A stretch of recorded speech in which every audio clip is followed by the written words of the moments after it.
pessoal, mais um MeCast no ar. Hoje com Francisco Gustavo Alves Assis, o nome de gente importante, nome de gente grande, hein, Vini? Nome robusto e que está numa cadeira mega robusta numa instituição que ela tem chamado a atenção positivamente no mercado. Ele gerenciou o Asset Bank e vai contar um pouco mais desse mercado das assets. Tem muita gente aqui que vem perguntando para a gente, Ronaldo, mas e essas instituições financeiras menores? Até é um momento muito importante para a gente poder falar sobre esse setor de assets, porque tem muita desinformação no mercado. E a gente tem que colocar aqui uma pedra e uma estaca, na verdade, para definir que, assim, é um mercado extremamente regulado, extremamente auditado, extremamente alinhado com governança, com compliance. E quando a gente pega ali, assim como existe em outras indústrias, né? A gente pega ali algumas situações pontuais em que você tem escândalos, é necessário você não se contaminar, seja você cliente investidor, seja você profissional da área, com o que você vê de exceções. Uma exceção não pode ditar a regra. E a regra desse mercado é uma regra de muita governança, de muita segurança. E esse cara que eu estou recebendo aqui hoje tem uma história muito inspiradora para você que é de banco, que trabalhou muito tempo no varejão, foi para atacado em grandes bancos, grandes casas, que domina PJ, que domina PF, mas que de repente precisa de um ambiente que te dê pista para correr, te dê condições de construir esse próximo passo, não necessariamente no formato tradicional que você trilhou até aqui. Então, é um prazer te receber, Gustavão. Muito obrigado pela presença. Estou aqui de coração aberto para aprender. É um assunto que eu gosto bastante. Quando eu passei até ali com a Grace, que ela manda a pauta, Grace é nossas relações públicas, né?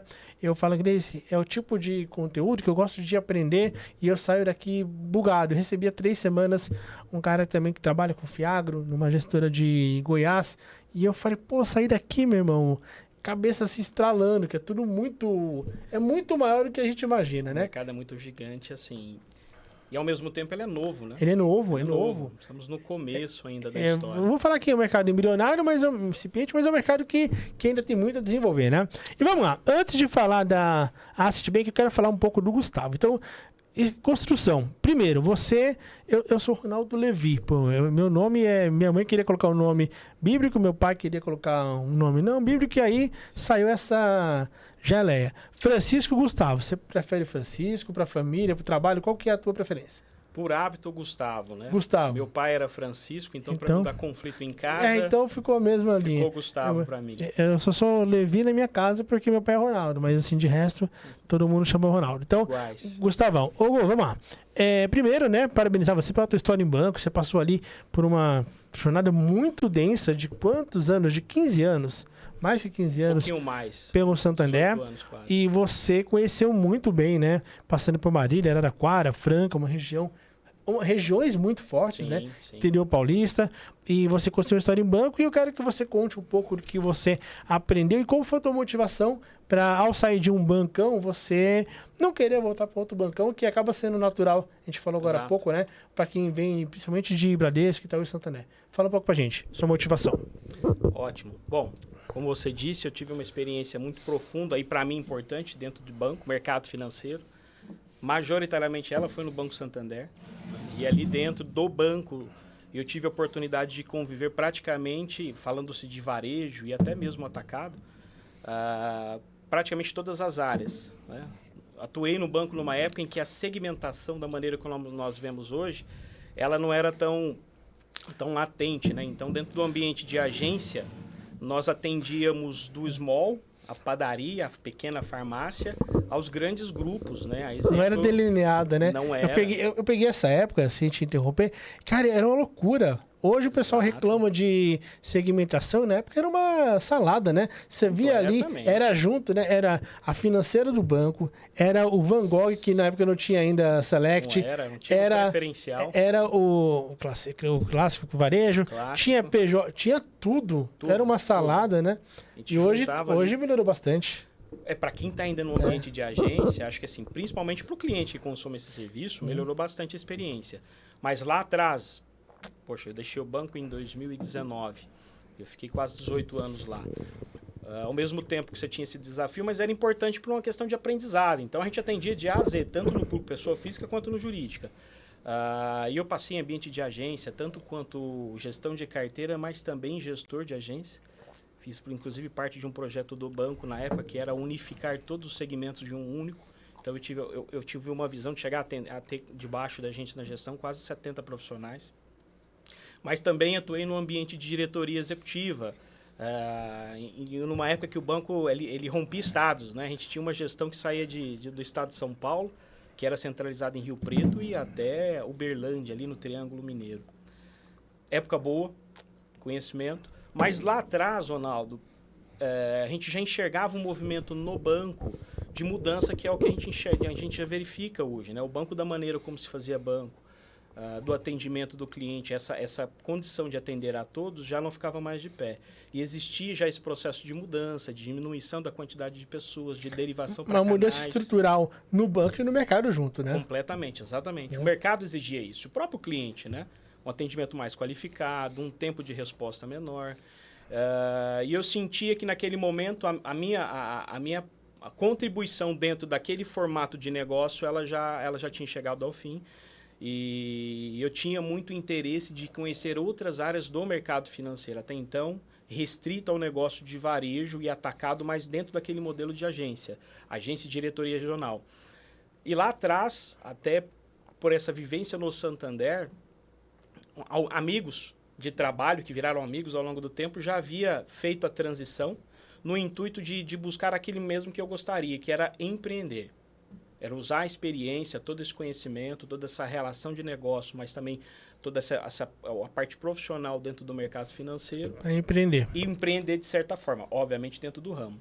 E aí a gente já vinha pensando em quais canais. Então, um grupo de amigos profissionais que já tinham feito essa transição antes de nós há alguns anos, já haviam vindo ao mercado e a gente tinha uma paixão muito latente pela PJ. E tinham colocado já o pé na piscina, falou que não está tão gelada. Exatamente. Então vem junto. Tomaram coragem antes da gente. Tomaram coragem. Olha, já que você não quer ir, eu vou primeiro e a gente vai desbravar esse mercado. Olha, eu quero, mas acho que ainda não é o meu momento. Foram à frente e a gente comungava do mesmo desejo, que era olhar para o mercado de PJ e de agro de uma maneira diferente daquilo que esse público consumidor contratava dentro de banco. Perfeito. Produto de prateleira já formatados. E não é fácil você redesenhar uma forma de atender um público, né? Porque Sim. os bancos, eles ditam regras, eles ditam as leis do jogo, né? Exatamente. E você ter que mostrar uma forma nova de atender não é tão simples.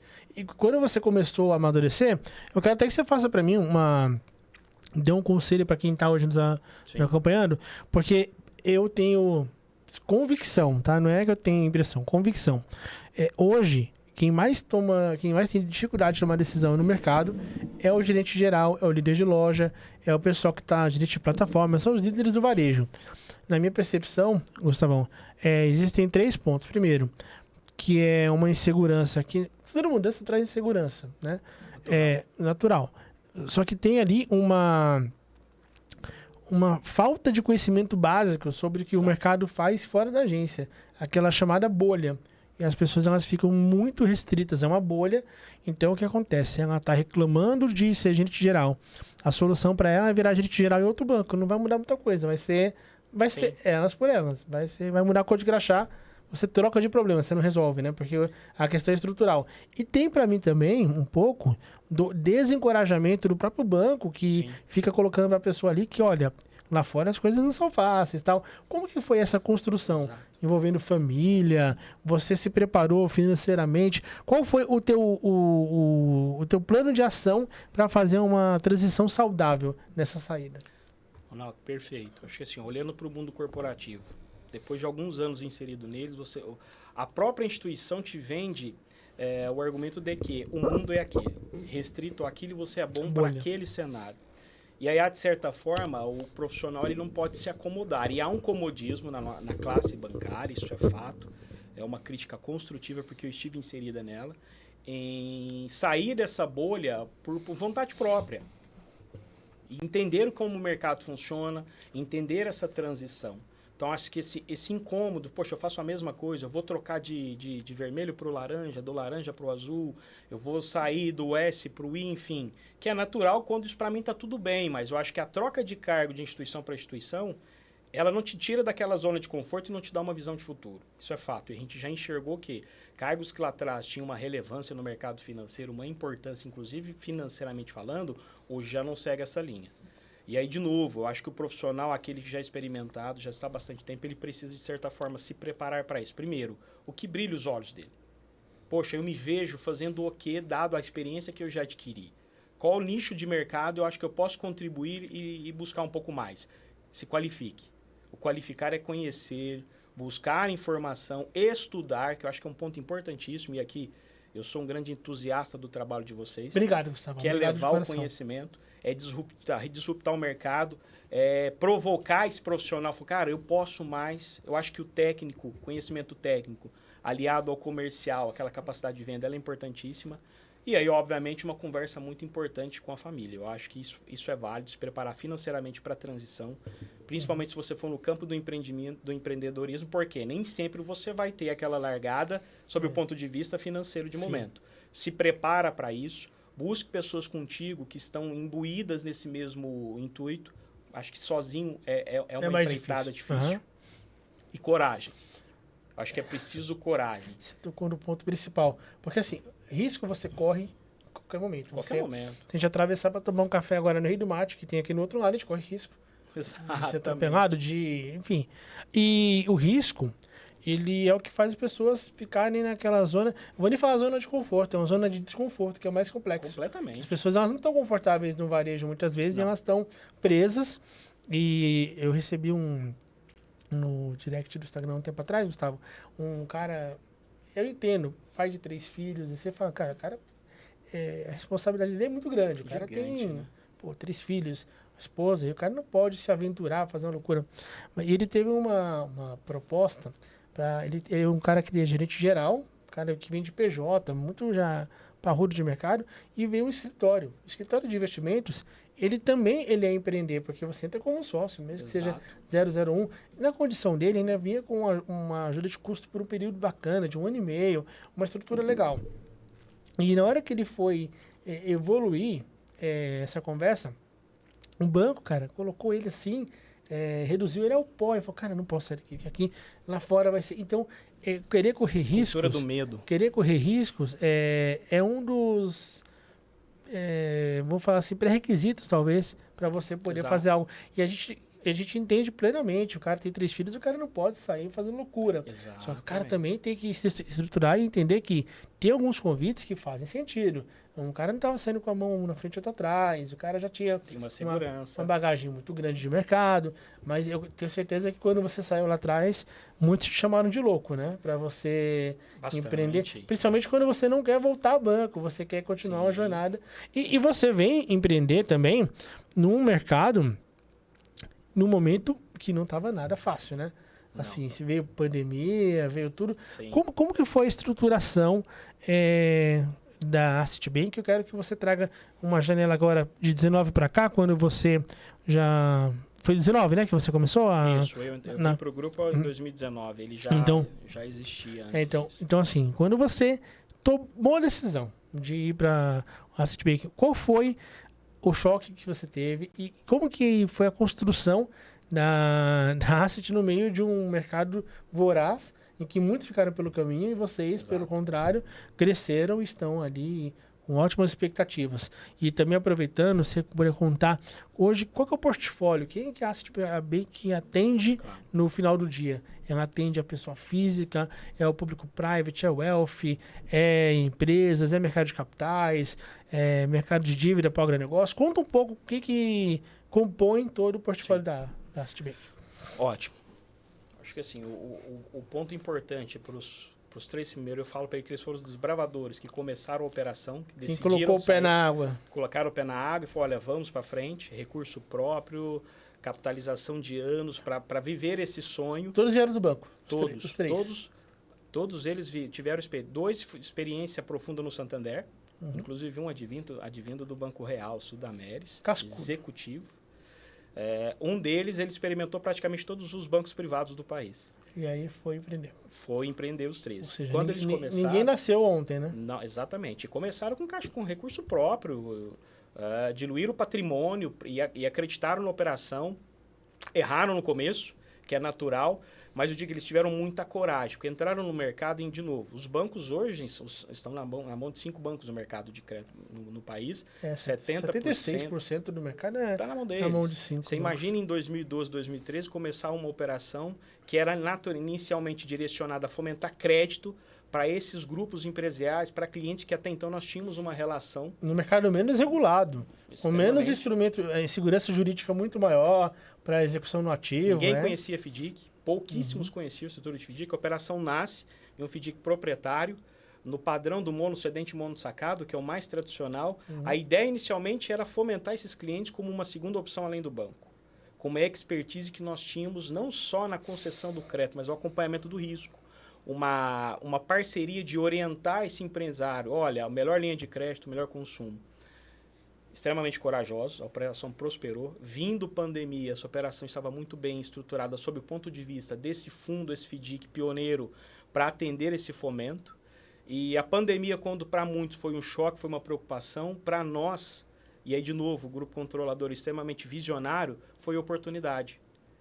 Entre alguns players que, enquanto fundo, você precisa adquirir o serviço dele, de um administrador, de um gestor, um desses players teve um problema nesse meio do caminho, e aí os controladores pensaram, poxa, eu não posso depender única e exclusivamente, porque amanhã a minha operação pode parar justamente porque esse player ao qual eu sou dependente, ele fecha as portas.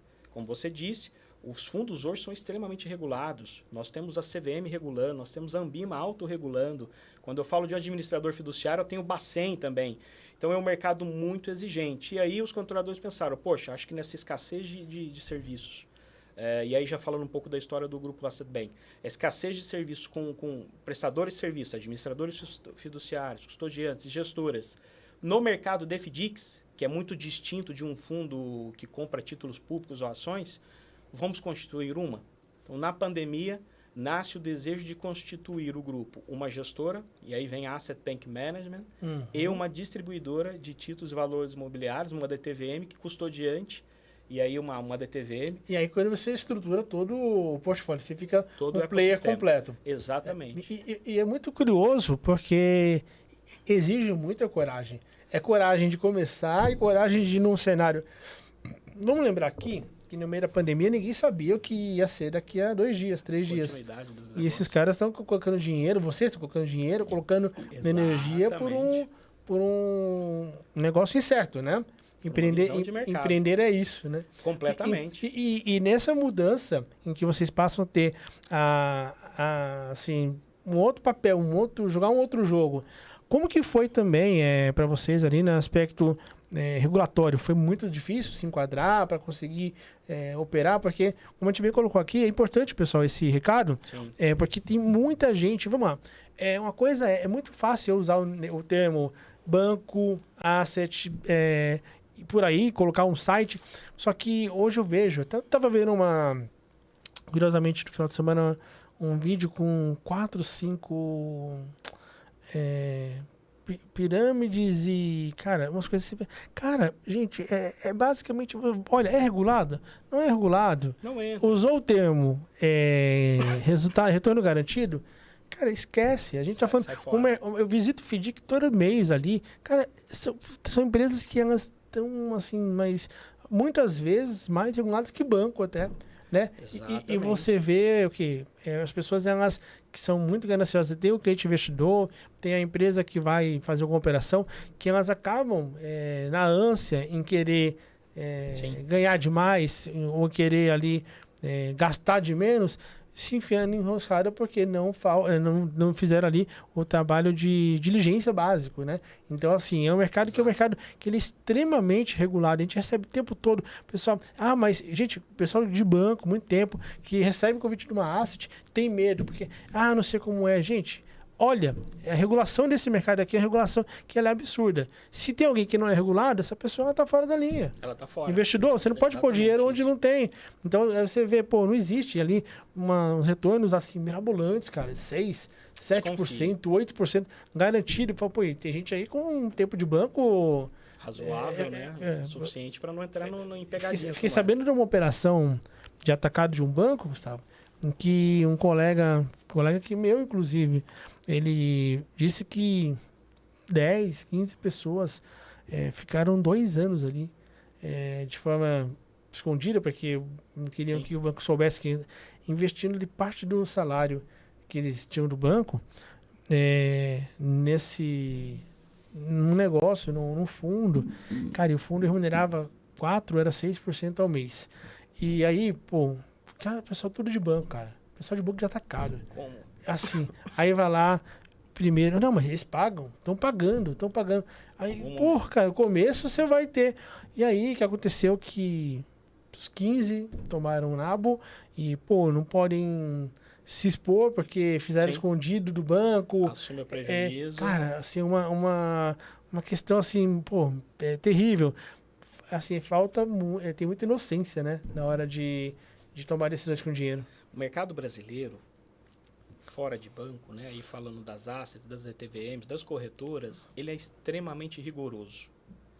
Infelizmente, ainda falta um pouco do campo educacional para o cliente, para o investidor, no mundo de varejo. Acho que o público qualificado já tem um pouco mais desse nível de informação, mas a maior parte do investidor no país é o de varejo. E falta eles ainda um pouco desse entendimento. E aí, como todo e qualquer vício, qualquer evento, como as pirâmides, que a gente já viu bastante, ou qualquer evento como quando acontece, olha, a gente vive recentemente uma situação, né? Não entrando em nomes, mas que trouxe luz a tema aí uma relação de um problema com relação a uma gestora, fundos que ela administra, né? Está aí na mídia. Mas sim.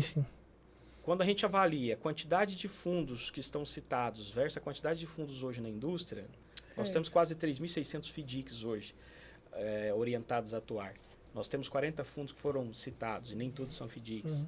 Nós estamos falando no mercado que quase 700 bi hoje em circulação, gestoras que atuam no campo de FDICs, além das outras que já atuam em outras frentes, há 30, 40 anos.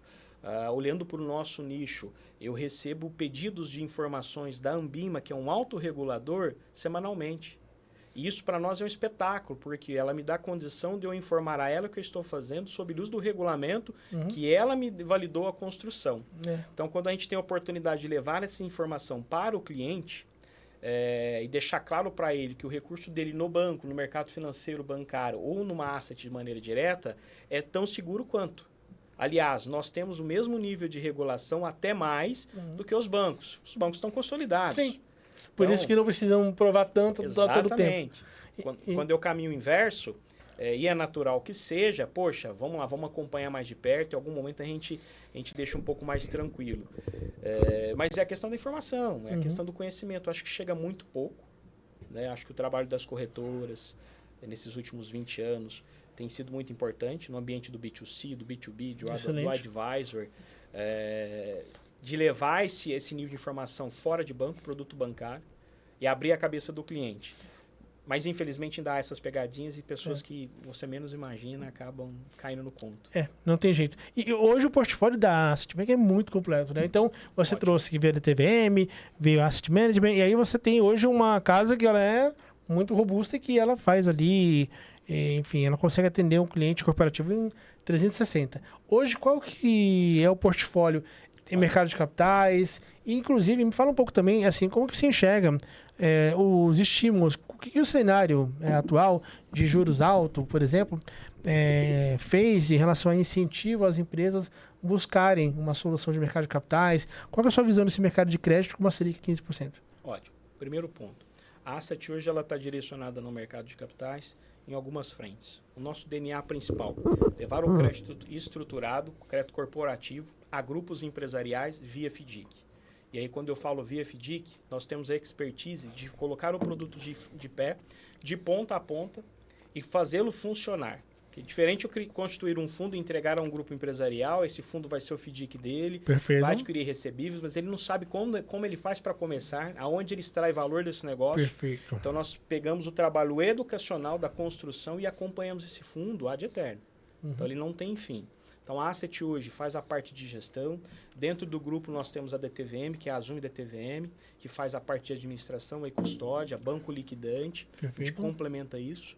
Dentro do grupo, nós temos a consultoria especializada, que é o braço que vai viver o dia a dia deste fundo com esse grupo empresarial. Que aí é a área comercial da Citibank. Na verdade, a consultoria ela é a área operacional em que sentido?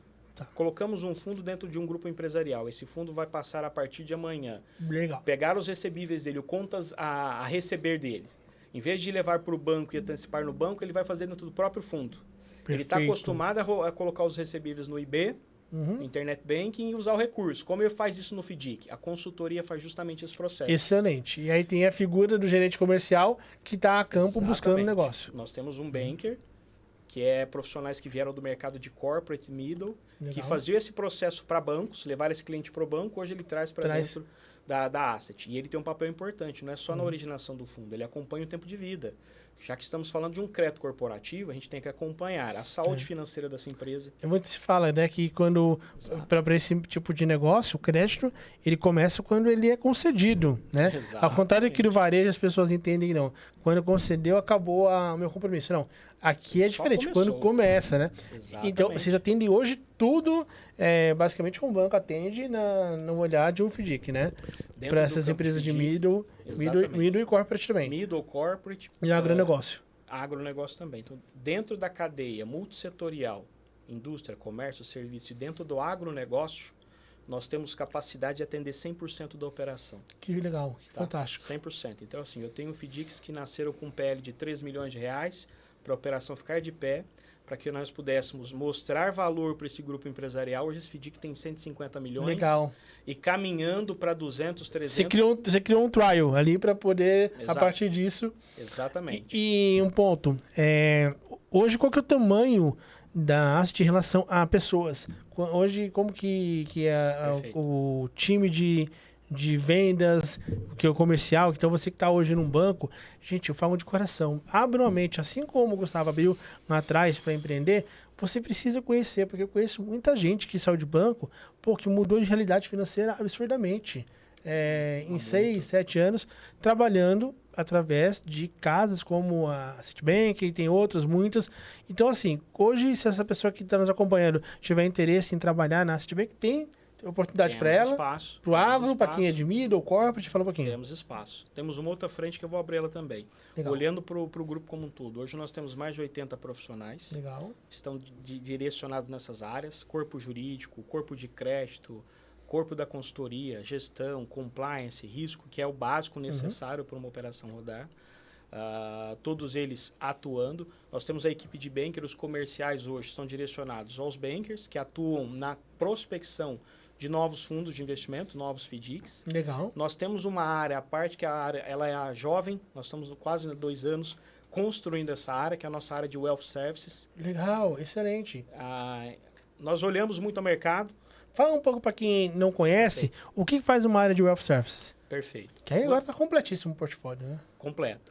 A nossa área de Wealth Services vem justamente de olhar para o cliente, para o investidor, pessoa física, pessoa jurídica, ou um grupo familiar, atender a necessidade dele não somente da gestão do investimento, mas da gestão do seu patrimônio como um todo. Então, ali nós trazemos o banker e ele, por sua vez, traz a sua carteira de clientes. Nós olhamos para cada um desses clientes de maneira individualizada e vamos entender a necessidade dele. Sucessório, a questão tributária, offshore e construindo 360 isso. Se esse cliente é uma pessoa física, mas por trás ele tem um grupo empresarial, será que não cabe a solução do fundo também? É o futuro do mercado, é o cara que atende PF e PJ junto. Exato. Né? Não tem como, eu falo que hoje, como empresário, hoje eu vejo que não tem como desmembrar, não existe uma vida PF e PJ separadas. Até porque a grande aposta da vida do empresário é a empresa. Então, se alguém fala assim, né? Se alguém fala, tem um negócio para você, Ronaldo, cara, você vai passar batido. Agora tem um negócio para eu me banco, você para e você ouve, porque aqui é a grande aposta, plano A, não tem plano B do empreendedor, né? Ali está a galinha dos ovos de ouro. Exato. A pessoa física é capitalizada porque é uma PJ, isso a grande maioria, a grande maior parte do público investidor hoje no Brasil. Existe uma PJ que trouxe esses eventos de liquidez recorrentes algumas vezes e ele precisa, de certa forma, cuidar daquilo com carinho. E aí, no mesmo campo do educacional, há uma carência sobre o ponto de vista de sucessório, a transição da família enquanto empreendedora, os filhos, Há uma questão também de orientação para esse empresário, como ele profissionaliza uma governança corporativa no teu negócio, trazer o profissional de fora justamente para dar continuidade, ele ter condição de viver aquilo que ele construiu. E aí nós conseguimos, dentro da área de nossa área de Wealth Service, avaliar tudo isso, levar essa orientação dentro de casa, com as soluções dentro de casa ou através de alguns parceiros que nós temos. Hoje estamos plugados nas principais corretoras do Brasil e do exterior, além de outros parceiros no campo sucessório, patrimonial, offshore, enfim, tudo isso para levar essa solução. E aí, falando para os profissionais hoje que estão em banco, que estão limitados, às vezes, na oferta desse serviço, ou até mesmo em outras corretoras. Há um processo de transição, né, que a gente entende, um amadurecimento, um novo ciclo do profissional de investimento que passa a olhar para o cliente de maneira 360. Só que dentro de uma única casa, ele tem uma limitação da oferta. Então, a nossa tese, que de novo é uma construção já bem madura, a gente tem quase 60 profissionais já usando o nosso ecossistema, livres, eles não são vinculados a nós, eles consomem o nosso serviço, é uma prestação de serviço. Então, ele traz o cliente dele e aí a gente oferece, além do nosso back-office, ele fica livre para negócio. Ele vai cuidar do cliente. Que excelente. Então, a gente faz o back-office desde a abertura do contrato, ao concierge, a parte que ele traz nesse caso, se é uma avaliação sucessória e tudo mais, tudo mar aberto. Cara, então essa pessoa ela tem ali ela tem um ecossistema pronto para poder atender. E quando a gente fala desse portfólio, eu quero trazer um pouco desse cenário. A gente está vendo agora, usando hoje o exemplo, curva de juros hoje abrindo, cara, assim, se confirmado esse cenário que o mercado prevê, de daqui a 8 anos a gente está com a Selic de 13,90, cara, assim, 14% de Selic, a gente não, um país quebra, o país não existe, não tem como sobreviver 8 anos daqui em diante, mantendo de 15 a 14, não tem como. Quanto que esse mercado hostil para o empresário faz ele trocar a dívida bancária por soluções como a que as Asset Bank hoje consegue entregar? Ótimo. O processo da desintermediação do crédito no Brasil, foi um dos motivos que nos fez empreender, né, ao longo desses 13 anos, é justamente sobre isso. Nós nunca navegamos em mar calmo, né? Acho que o Brasil todo ano tem alguns eventos, independente de quais sejam eles. E a Selic, o custo do dinheiro para o empresário, ela machuca muito, tanto quanto o curto prazo, como a visão de investimento. Muitos deles se desencorajam a fazer investimento porque ele não tem certeza como estará a curva de juros, o país em relação ao acesso ao crédito, porque às vezes o crédito ele necessita, mas mesmo a juros mais altos, ele não consegue chegar na tomada do crédito. O papel do FDIC nesse ponto, ele é importantíssimo sobre alguns aspectos. Primeiro dele, né, levar ao mercado, do middle, ao corporate, ao pré-corporate, mais uma opção, que infelizmente não era tão acessível, porque nem sempre o mercado de capitais ele chegava a esse público, por quê? Ticket mínimo de emissão de uma dívida, custo dessa emissão. O FDIC, ele quebra todo esse aparato, porque eu consigo, de novo, colocar um FDIC de pé, mesmo que seja 3 milhões, e numa curva de prazo de 12 a 18 meses, aumentar, ele chegar no valor ideal, no PL ideal, a um custo de emissão muito mais acessível. Então, essa questão da curva de juros, ela é importante? Mas um ponto relevante. Quando a gente vai acessar crédito ao mercado, o empresário médio, você viveu isso, ele nunca tomou crédito a Selic. Essa não é uma realidade. Nunca. A taxa média hoje para um PJ middle, ela está na casa de 30% ao ano. E a gente fala porque a gente vive isso, é um cenário muito hostil para o empresário. Muito hostil. E a gente vê que o cara está, às vezes, tão preocupado em fazer o negócio dele prosperar, que ele deixa de entender a dinâmica do mercado e a dívida. Assim, às vezes eu fico vagando, né? Você pega e fala, pô, uma pessoa liga, ela entra no aplicativo. Cara, não tem como uma empresa tomar ali dívida a 7.000% o mês. Assim. Ela não tem margem para absorver. Assim não tem como, cara. Você fica. E aí você tem, cara, uma carga tributária absurda.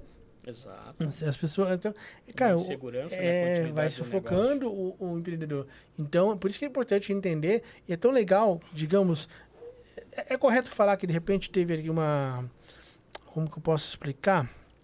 Em relação ao acesso às FDICs, há uma democratização do acesso à FDICs? Exato. É correto usar esse termo?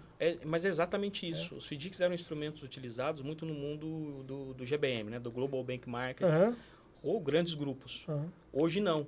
Hoje o FDIC já é uma realidade para o mundo do middle, ou seja, as empresas que estão faturando acima de 300 milhões, e a depender até menos disso, elas já conseguem ter acesso, essa informação já chegou. Há um campo ainda importante de orientação para quem opera a parte financeira. Normalmente é o proprietário ou alguém de confiança que está com ele desde o início da operação. Essa pessoa ainda não tem tanta informação e confiança no instrumento. E aí o nosso trabalho é acadêmico nesse sentido também. Conscientização. Conscientização. De trazer um pouco até do que eu alertei aqui no começo, que é essa visão. Eu tenho alguns colegas empreendedores também, de outros setores, que é engraçado que, assim, tudo que sai de banca cooperativa é golpe na cabeça dos caras. Porque, assim, o cara, a gente não tá criticando. O empresário tem que ter, de fato, a pulga atrás da orelha, tem que ser questionador. Só que você não pode generalizar e achar que tudo que não é bancão é golpe. Até porque os próprios bancos, quando você está no atacado, eles vão te oferecer dívida bancária ou acesso ao mercado de capitais. Então, basicamente, aqui você está mudando, você está indo para o mesmo destino, só que para um veículo diferente. Exato. Acho que assim, o empresário precisa entender que aquilo que trouxe ele até esse momento não vai levar adiante. Não tem como. Não tem como. Ele precisa profissionalizar a gestão do negócio dele. E aí é o advento de que o mercado de capitais, através dos FDICs, chegou a um público que até então não o conhecia. E os FDICs levam para esse público uma visão muito mais profissionalizada sob o ponto de vista da gestão da venda. Ele vai aprender não só a vender, para quem vender, porque o FDIC não adquire qualquer recebível. Ele tem parâmetros fruto de uma regra da regulação CVM.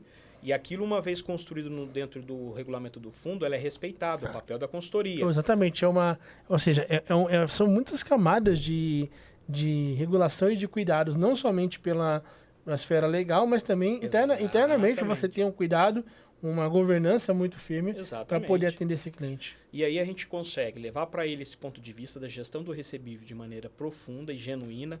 E além do ponto, vamos avaliar qual é o melhor produto sobre o tema da linha de crédito. Ele sai de comprar aquilo que é prateleira do banco e o FDIC permite, o FDIC é muito versátil, ele permite que a gente modele dentro daquilo que é regulatório qual é a emissão de dívida necessária, o prazo correto, o ciclo de pagamento. Então, ele sai daquele produto engessado que, às vezes, ele custa caro não só na taxa, mas no prazo. Ele precisa de um crédito a 30 dias, ele é obrigado a comprar 45. E isso é custo no negócio dele. Então, a gente leva justamente isso, entender a necessidade de crédito. E um outro ponto. Poxa, hoje eu tomo crédito a CDI mais 15. Dentro do fundo, ele pode trazer investidor ao longo do tempo. A gente constrói essa história para o mercado depois trazer. Um cotista investindo na sênior do fundo dele é CDI mais 4, CDI mais 5. Ele traz um ganho de margem para a operação dele de imediato. E o FDIC tem outros pontos também. A gente pode avaliar sob o ponto de vista da eficiência tributária, que é um instrumento utilizado por grandes grupos. De que maneira o FDIC pode me ajudar a melhorar a eficiência tributária do meu negócio? Dentro das 4 linhas. Isso é o mais importante, que o FDIC ele agrega ao empresário, isso quem está trabalhando no banco hoje precisa entender que a tua autonomia ela é muito maior, ela passa a ser... E até, Gustavo, eu quero que você traga um ponto que eu há uns 6 meses eu trouxe um colega de FDIC para explicar para os nossos alunos o que era um FDIC, o que era uma securitizadora, o que era, assim, fazer um beabá desse mercado. E quando a gente fala aqui do perfil do profissional que trabalha hoje, né, numa casa como a Asset Bank, em relação ao conhecimento sobre garantias e como lidar com o cenário em que a gente tem ali uma notória indústria das RJs. Como que a Asset Bank trabalha nesse cenário hostil e como que um profissional que hoje vislumbra carreira dentro de uma casa como a tua precisa se preparar na esfera técnica, regulatória também, para poder encarar esses desafios? Legal. Acho que assim, pensando primeiramente no lado do profissional, não é um bicho de 7 cabeças. Acho que todo mundo se assusta quando fala na questão do conhecimento. As certificações que hoje já estão no mercado são importantes, porque são porta de entrada para olhar para o mercado de capitais de uma maneira distinta. A gente fala muito do CEA, quando eu vou atuar na parte comercial, um entendimento mais profundo da questão dos fundos, da aplicabilidade dele, da maneira como eles funcionam. É óbvio, se eu for atuar no campo da consultoria, o CFP é importante também, porque ele traz um pouco mais de bagagem e profundidade. E quando eu vou olhar para a casa da gestão, aí já é um nível um pouco maior, que é o CGA, o CGE. Mas, de novo, o base, o CEA já é algo importante. Uma vez inserido dentro do negócio, ele vai ter a oportunidade de conhecer a dinâmica por dentro, de viver isso. Acho que isso é muito rico.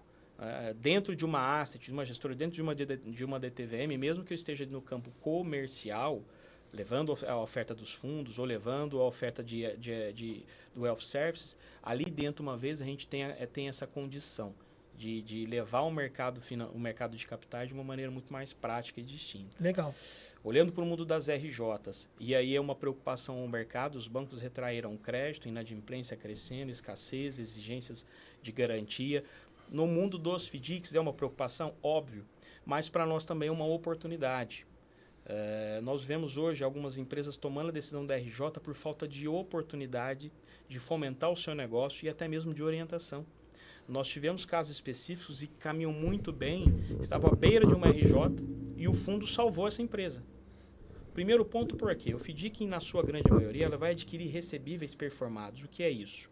A empresa vende a prazo, nós estamos avaliando o risco não só da empresa que cede o crédito, eu vou avaliar de quem paga.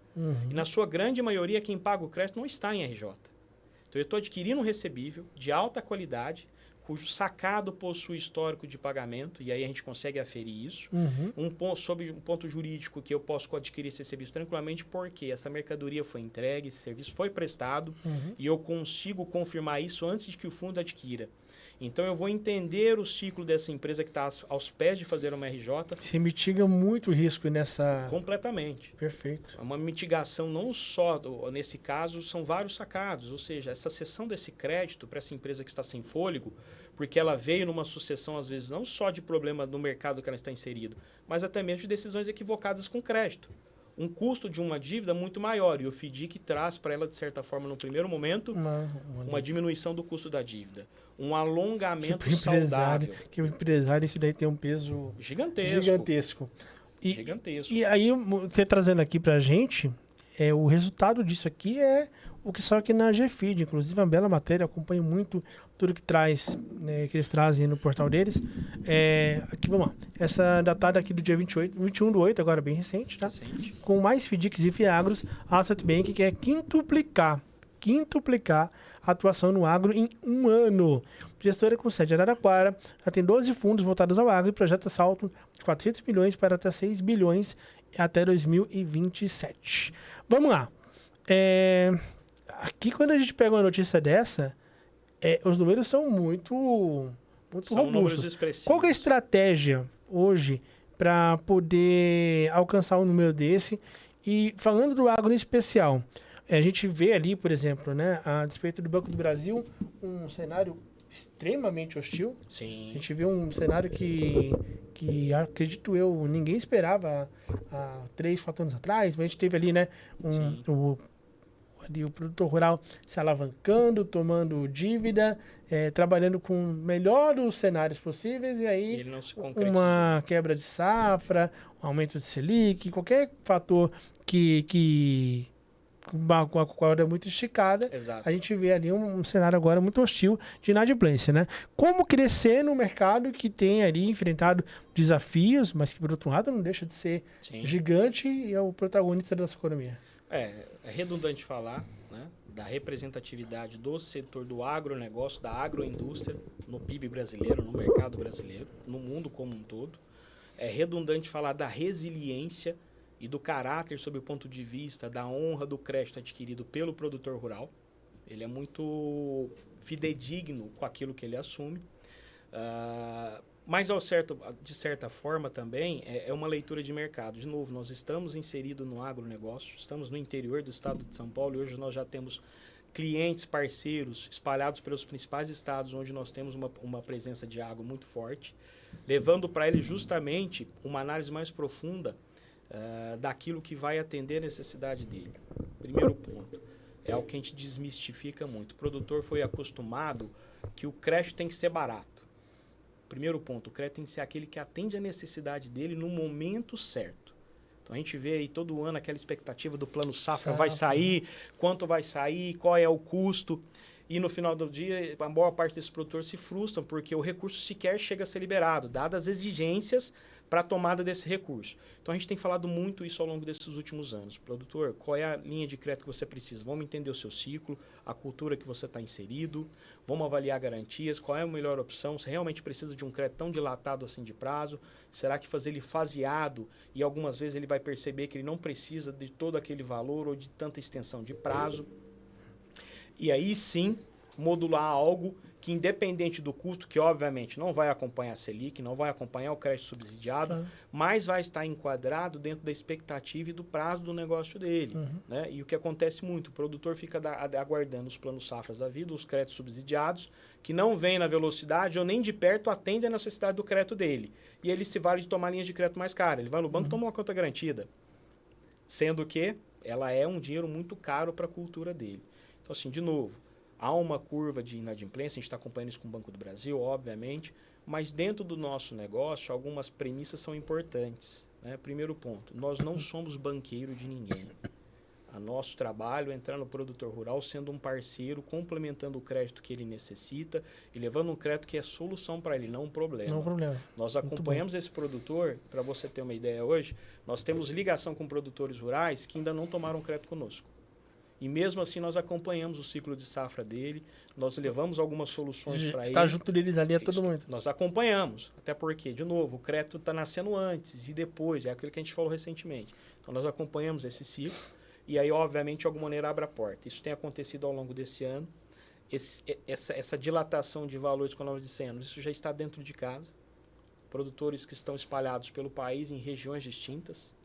Produtores que atuam em culturas, cana, soja, milho, pecuária, café, totalmente distintos, justamente para levar para ele ou a solução da cultura, que é o que a gente fala, que é o cultivo, né, o recurso que ele precisa no ciclo safra dele ou para algum investimento. Dentro de casa, hoje, nós temos, de fato, produtores em regiões, como eu te disse, em culturas bem distribuídas, para chegar nesse número. O ponto é, aguardamos agora, obviamente, essa próxima virada, acompanhamos de perto, e aí até onde a gente vai à disposição de risco. E aí pode continuar, que a seguir eu quero te fazer aqui uma pergunta, que é uma pergunta que, para mim, ela, desde o início aqui, tem talvez a grande mensagem disso aqui tudo. Você falou do agro. O agro é robusto, correto? Perfeito. Ele vai continuar sendo robusto, independente Sim. do que aconteça, porque Sempre. é uma fase difícil. Nada mais Já que tivemos outras, é natural. Agora, em relação a pequenas empresas, porque aqui saiu também essa matéria, eu achei muito interessante, confesso, eu não tinha lido ainda, Capital Aberto, que está falando ali, né? Cobrança de OF em FDICs, não acertou as PMEs em cheio. Do jeito que a gente está vendo no crédito, no agro, perdão, uma abertura de alternativas para o produtor rural, a gente vê as PMEs e a gente vê a mortalidade das empresas aqui no Brasil, que é gigantesca, muito tomada muito motivada por esse sufocamento que tem de cenário tributário, crédito. Qual que é o teu horizonte de alternativas para essas empresas menores acessarem dívidas não bancárias? A gente falou agora de uma democratização de um cenário que, assim, para mim, é um cenário que ele, se compreendido, ele pode salvar muitas empresas. Exatamente. Não somente salvar, ele pode fazer muitas empresas crescerem como elas merecem. Exatamente. Porque existe ali uma janela de oportunidades muito grande. Exatamente. Né? Mas a gente também nós entendemos que, assim, não é para todos ainda. Então, hoje, quando você falou agora, empresas que faturam acima de 300 milhões, elas já estão, vocês conseguem pegar um FDIC menor que vai depois alavancando. E aquela empresa que hoje fatura ali 1 milhão ano, 3 milhões ano, 5 milhões ano, sim, que ainda é muito dependente de dívida bancária. Qual que é o horizonte de mudança de mercado que você vê e como que essa realidade ela pode passar a ser acessível? Se pode e como? Não, ela pode e irá acontecer. Eu acho que assim, essas empresas estão no nível da incubação, né? Ela já tem uma história, ela já tem uma presença de mercado, já passaram aquelas que infelizmente passam felizmente passam um período de 1 a 2 anos, mas cresceram a custo do capital dos sócios, daquele que começou o negócio, e dinheiro de banco. Os FDICs, por sua vez, através de operações que são as chamadas monocedente e monossacados, que atuam não só na concessão do crédito. E isso é um business que a gente vem fazendo muito bem na nossa região, e aí é um processo de crescimento, que é levar o crédito de maneira consultiva. Né? Não é só o crédito... Indo a campo, visitando, conhecendo. O agente que faz oferta de crédito para essas empresas, para as PMEs, ele é responsável pela carteira e ele só tem ganho sobre a liquidação. Ele faz uma avaliação da empresa, qual é a melhor linha de crédito, qual é o limite que nós vamos entrar, e ele acompanha para quem está sendo feito a venda, as regiões, o seu perfil de sacado, e ele tem a expectativa de recebimento somente na liquidação. E aí a gente coopera muito no trabalho de progressão dessa empresa. Em algum momento, ela necessita de um recurso para expansão. Crédito bancário, a gente já sabe a realidade. Poxa, vamos fazer um mix?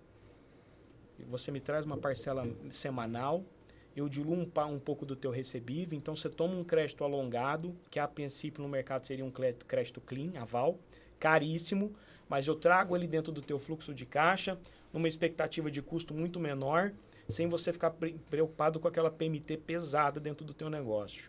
Então, de novo, hoje os FDICs oferecem para esse nicho de empresa não só o crédito, mas o crédito consultivo com uma visão de longo prazo.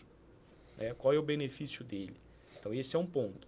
Em algum momento, essa empresa vai ter condições de ter o seu próprio fundo.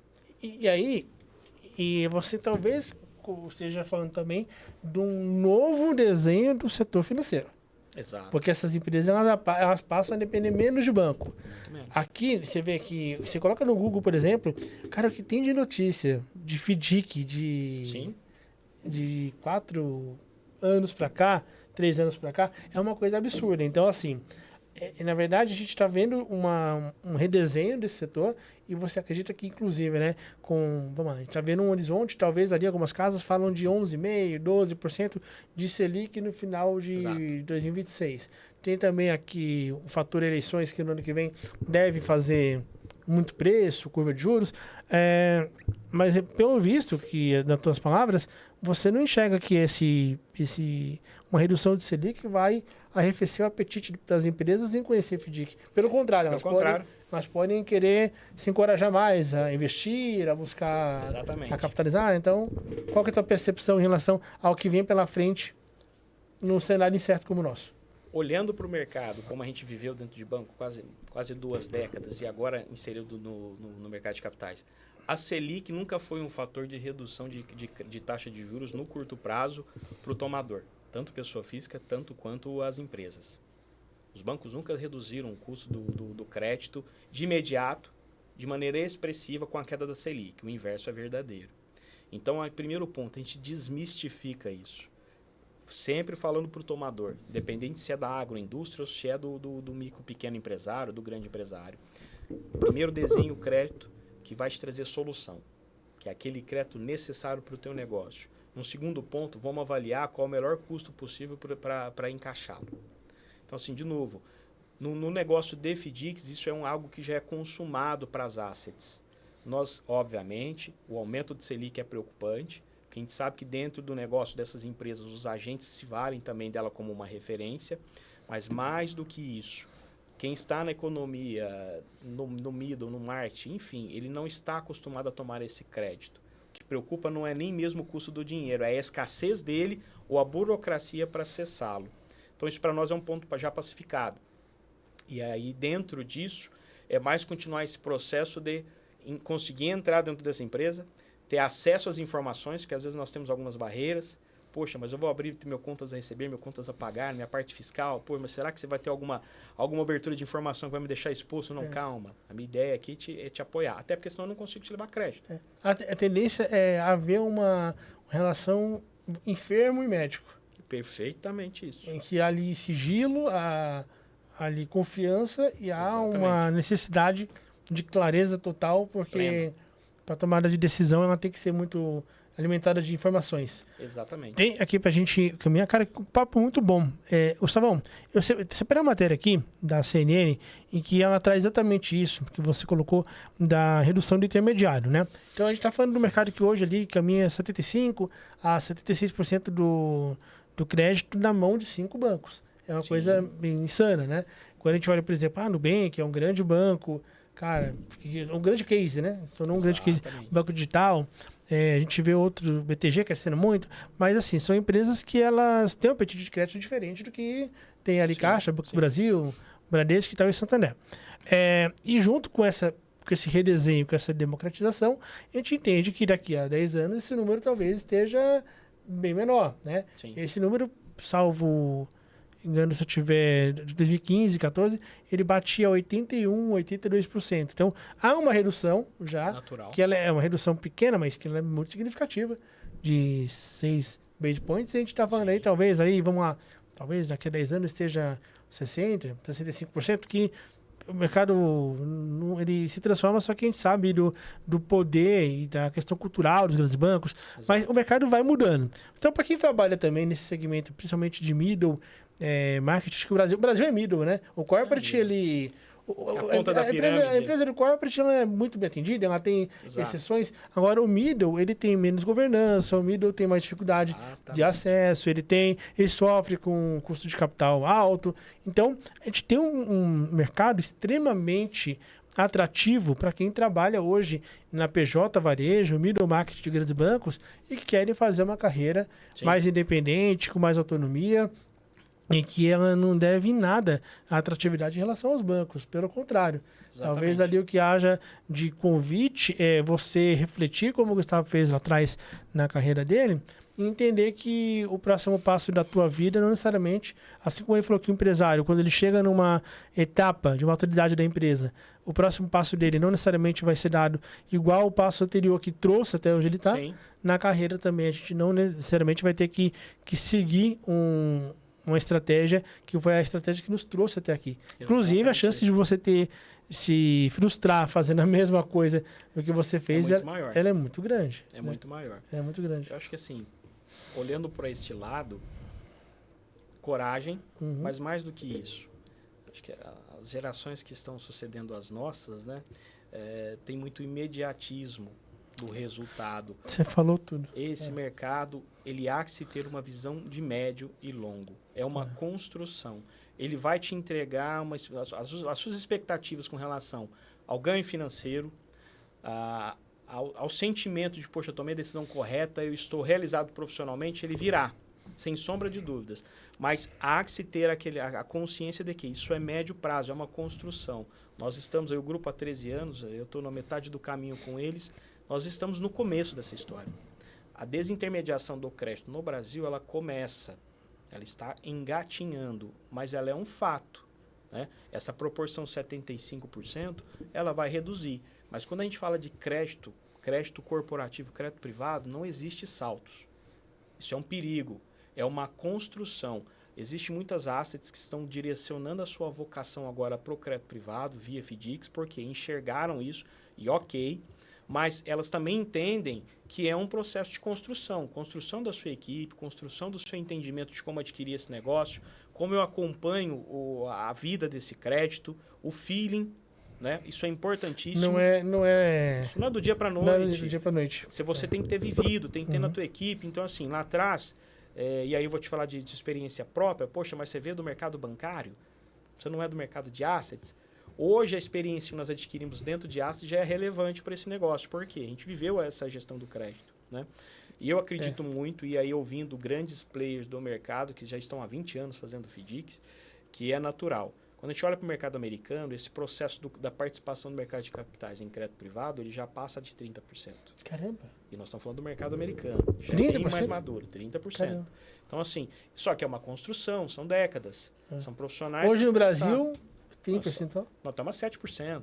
Caraca, Quando a gente olha a participação desse crédito, tem muito o caminho. Ainda Mas mais no ele Brasil, ainda mais no Brasil. Ainda mais né? aqui, que é uma dependência. Uhum. Então, assim, pensando na longevidade das PMEs, do middle, é um processo sem volta. Uhum. Eu creio que haverá até mesmo uma participação dos próprios bancos de maneira indireta via suas assets. A gente vê no mercado de assessores. A XP desbravou isso lá atrás, baita coragem. Hoje a gente vê instituições como o próprio Itaú, trouxe o Rio, o Santander trouxe o AAA. E é natural isso. E tem coisa acontecendo lá no Itaú, hein? Bastidores aí, pessoal aí de investimentos, fica atento que tem muita coisa acontecendo aí. Como de um amigo meu, tem poder de uma...